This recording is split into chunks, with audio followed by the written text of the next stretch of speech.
오늘 이 아침 하나님께서 주시는 말씀 마태복음 21장 12절에서 22절까지의 말씀 한 절씩 교독하겠습니다. 예수께서 성전에 들어가사 성전 안에서 매매하는 모든 자를 내어 쫓으시며 돈 바꾸는 자들의 상과 비둘기 파는 자들의 의자를 둘러 엎으시고 저희에게 이르시되 기록된 바 내 집은 기도하는 집이라 일컬음을 받으리라 하였거늘 너희는 강도의 구려를 만드는도다 하시니라. 소경과 전언자들이 성전에서 예수께 나아오매 고쳐주시니 대제사장들과 서기관들이 예수의 하시는 이상한 일과 또 성전에서 소리질러 호산나 다윗의 자손이여 하는 아이들을 보고 분하여 예수께서 말하되 저희의 하는 말을 듣느뇨? 예수께서 가라사대 그렇다 어린아이와 젖먹이들의 입에서 나오는 찬미를 온전케 하셨나이다 함을 너희가 읽어본 일이 없느냐 하시고 그들을 떠나 성 밖으로 베다니에 가서 거기서 유화하시니라. 이른 아침에 성으로 들어오실 때에 시장하신지라 길가에서 한 무화과 나무를 보시고 그리로 가사 잎사귀밖에 아무것도 얻지 못하시고 나무에게 이르시되 이제부터 영원토록 네게 열매가 맺지 못하리라 하시니 무화과 나무가 곧 마른지라. 제자들이 보고 이상히 여겨 가로되 무화과 나무가 어찌하여 곧 말랐나이까.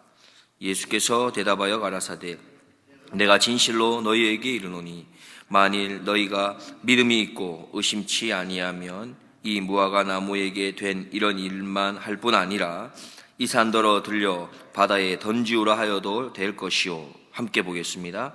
너희가 기도할 때에 무엇이든지 믿고 구하는 것은 다 받으리라 하시니라. 아멘. 오늘 12절 말씀, 13절 말씀을 보면은 예수님께서 성전에 들어가셔서 성전뜰에서 물건들을 팔고 사는 사람들을 다 내어 쫓으십니다. 돈 바꾸어 주는 사람들의 상을 엎으시고 비둘기를 파는 사람들의 의자도 둘러 엎으시죠. 그리고는 이렇게 말씀하십니다. 성경에 기록한 바 내 집은 기도하는 집이라고 불릴 것이다. 그런데 너희는 그것을 강도들의 소굴로 만들어버렸다 말씀하십니다. 예수님께서는 오늘 본문을 통해서 성전에서 이루어져야 하는 것이 무엇인지, 성전에서 해야 할 일은 무엇인지를 말씀하십니다. 예수님께서는 성전에서는 기도의 소리가 들려야 한다 말씀하십니다. 성전은 오늘날로 말하면 교회이지요. 교회가 해야 할 일은 많이 있습니다.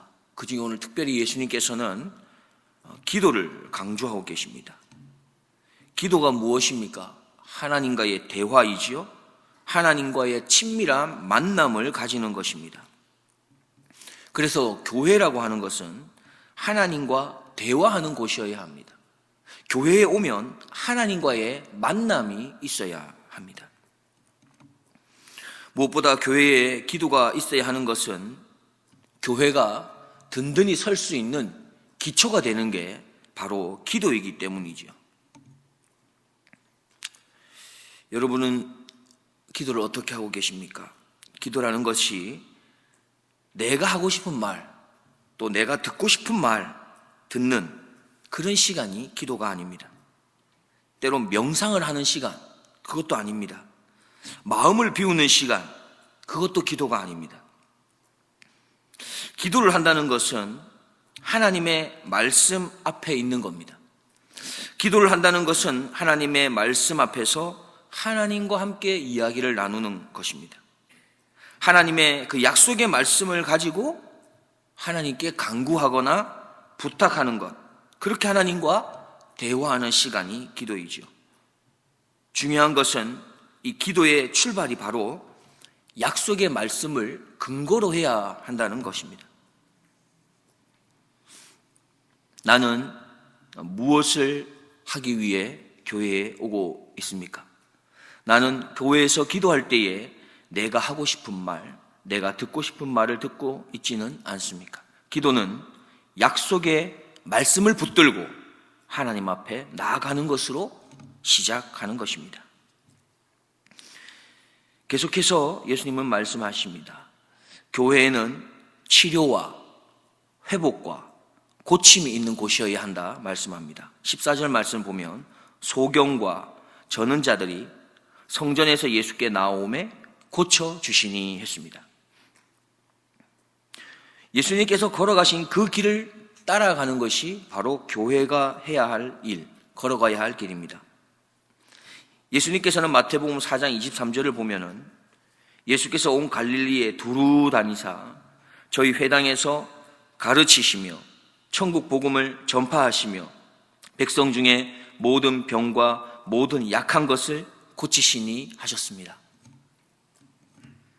예수님께서 이 땅에서 하신 많은 일이 있는데 그 중에 상당히 많은 부분에 병든 자들을 고치시고 약한 것들을 고쳐주신 것입니다. 예수님께서는 때때로 많은 사람들 만나고 또 많은 일로 인해서 피곤하고 지치셔서 한적한 곳으로 쉬러 가신 적도 있습니다. 그런데 그곳에서라도 치유가 필요한 병자들과 약한 자들을 만나시면 여지없이 그들을 치료해 주신 것을 우리는 보게 됩니다. 우리는 때때로 적당히 너무 무리하지 않는 것이 지혜로운 것이라고 생각합니다. 물론 그렇습니다. 우리의 몸의 컨디션이나 건강 상태와 우리가 가지고 있는 능력을 보면서 그렇게 무리하지 않는 것은 지혜로운 것일 수 있습니다. 그러나 또 한편 생각해야 될 것은 예수님께서 어떻게 하셨냐라는 것입니다. 예수님께서는 자신의 형편이나 처지와 상황을 다 따지시면서 일하셨습니까? 제자들은 또한 어떠했습니까? 너무 무리하지 않게 적당히 몸을 생각하면서 주님의 일을 했던가요? 많은 믿음의 선진들도 자신이 해야 할 것을 다 하고 남는 시간에 자신의 가정에서 이루어져야 할 일들을 다 마친 후에 그렇게 짜투리 시간에 주님의 일을 했던가요? 예수님도 제자들도 많은 믿음의 선진들도 모두 이 복음을 위해서 일할 때 그들은 목숨을 걸고 했던 것을 우리는 기억해야겠습니다. 교회는 병든 자들과 약한 자들을 향해서 도움을 줄 수도 있고 또 때에 따라서는 안 줄 수도 있고 그런 것이 교회의 모습이 아니라는 것입니다. 교회는 예수님의 발자취를 따라 내 옆에 있는 병든 자들과 약한 자들을 힘이 닿는 데까지 최선을 다하여 돌아보는 것이 마땅한 것입니다. 예수님께서도 피곤하실 때라도 그들을 외면치 않으셨고 돌아보신 것처럼 말입니다.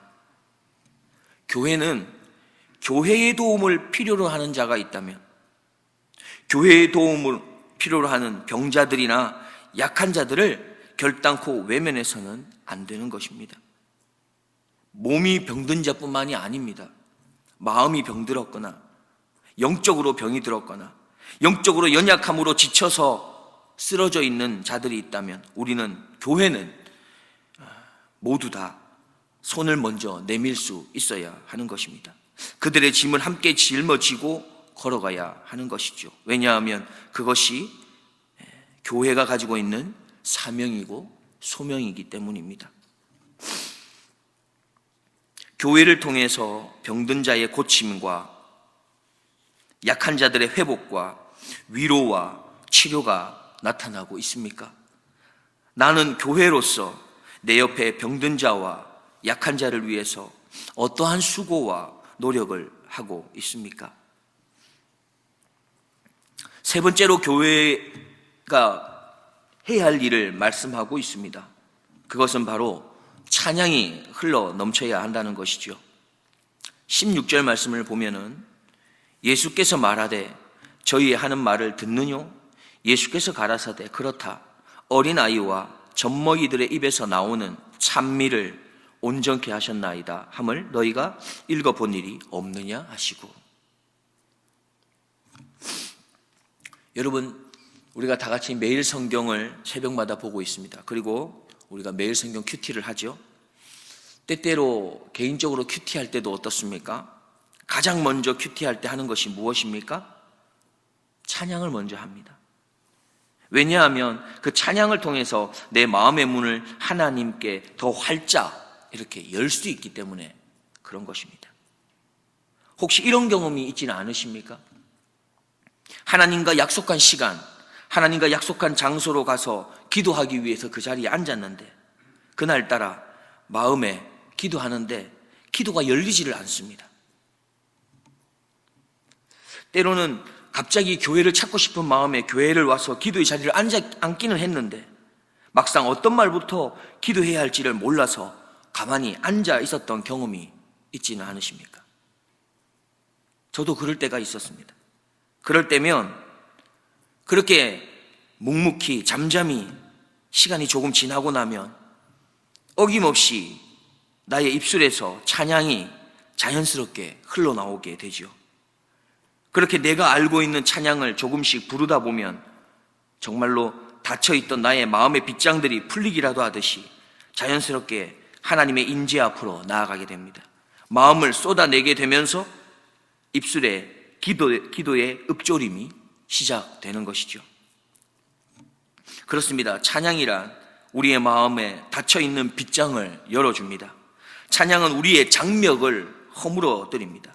그렇게 찬양은 우리의 마음을 꿈틀거리게 만듭니다. 기쁜 마음을 더 기쁘게 만들어주고요. 회개의 마음을 더 간절한 회개의 마음으로 인도해 주는 것이 바로 찬양입니다. 그래서 찬양은 하나님께 구원의 은혜를 받은 성도들이 그분께 올려드리는 영광, 감사의 고백인 것입니다. 마음을 표현하는 그런 신앙의 고백인 것이죠.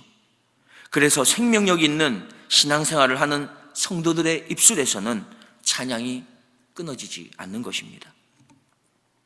이 시간 다시 한번 다짐해 보면 어떻겠습니까? 찬양을 회복하기로 다짐해 봅시다.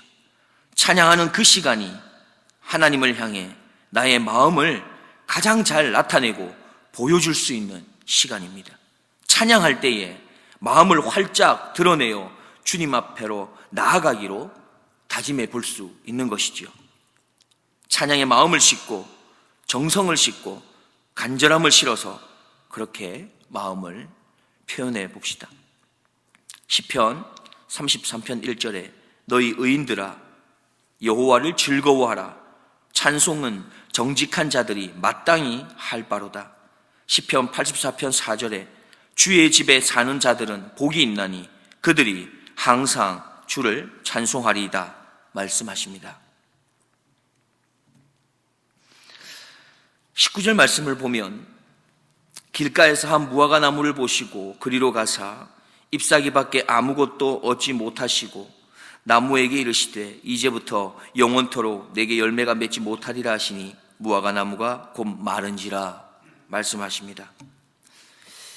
예수님께서 열매가 없는 무화과 나무를 향해 다시는 열매가 맺지 못할 것이라고 말씀하시자 즉시로 무화과 나무가 말랐습니다. 이것을 통해서 예수님께서는 제자들에게 가르치고자 하신 것이 있습니다. 그것은 바로 믿음입니다. 믿음의 기도에 대해서 가르치고자 하셨습니다. 21절, 22절 말씀입니다. 예수께서 대답하여 가라사대 내가 진실로 너희에게 이르노니 만일 너희가 믿음이 있고 의심치 아니하면 이 무화과 나무에게 된 이런 일만 할 뿐 아니라 이 산더러 들려 바다에 던지우라 하여도 될 것이요 너희가 기도할 때에 무엇이든지 믿고 구하는 것은 다 받으리라 하시니라. 오늘 본문에서 예수님께서 성전은 기도하는 곳이다 라고 말씀을 시작하십니다. 그리고는 오늘 본문을 마치시면서 믿음으로 드리는 기도로 마무리하고 계십니다. 의심치 않는 기도의 힘이 얼마나 큰 것인지를 말씀합니다. 믿음으로 드리는 기도가 얼마나 강력한 것인지를 말씀하고 계십니다. 기도의 힘은 믿음으로부터 나오는 겁니다. 믿고 드리는 기도에 능력이 있습니다. 사실 참된 기도는 믿음과 신뢰를 바탕으로 하는 것입니다.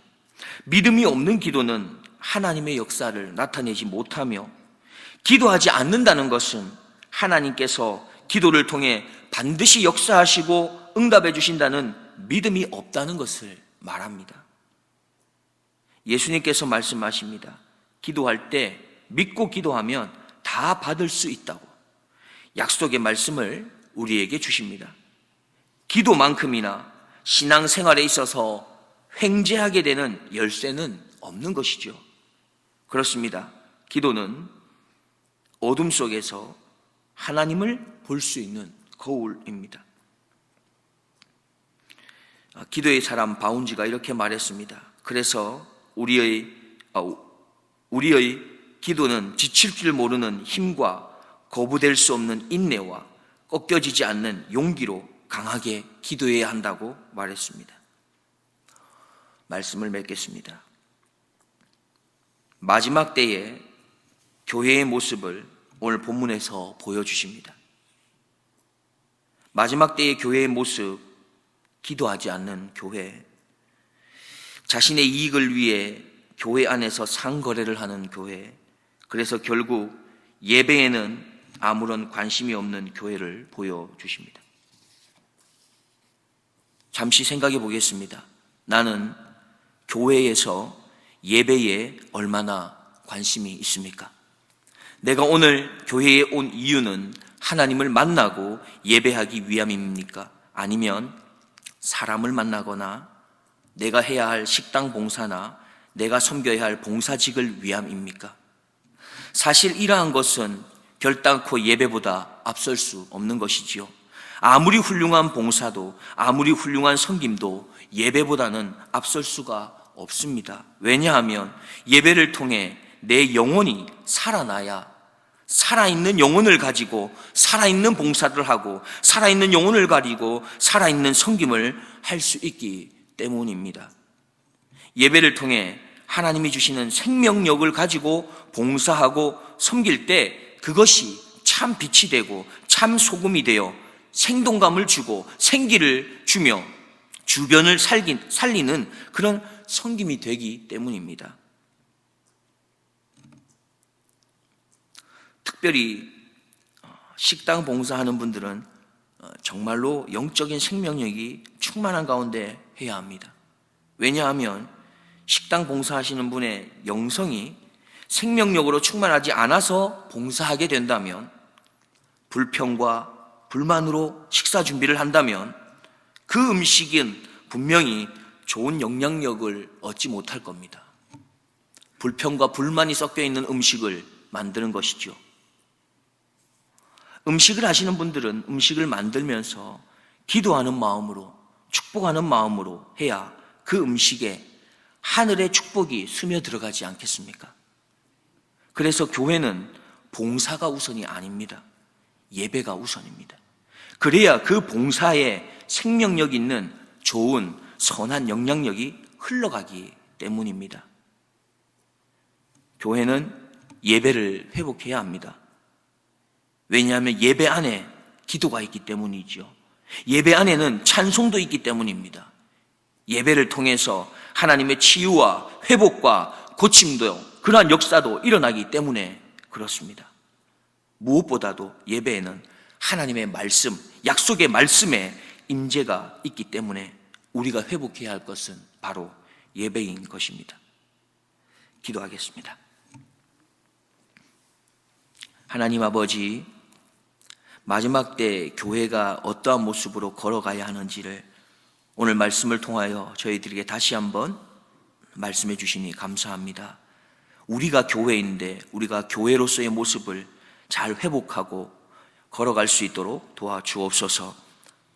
기도하는 교회가 되게 하시고 기도 소리가 끊어지지 않는 교회가 되게 하시고, 무엇보다 병든 자들, 약한 자들을 치료하고 고치고 위로하는 교회가 되게 하시며, 날마다 하나님을 향한 영광과 찬송이 넘쳐나는 교회가 되게 하여 주옵소서.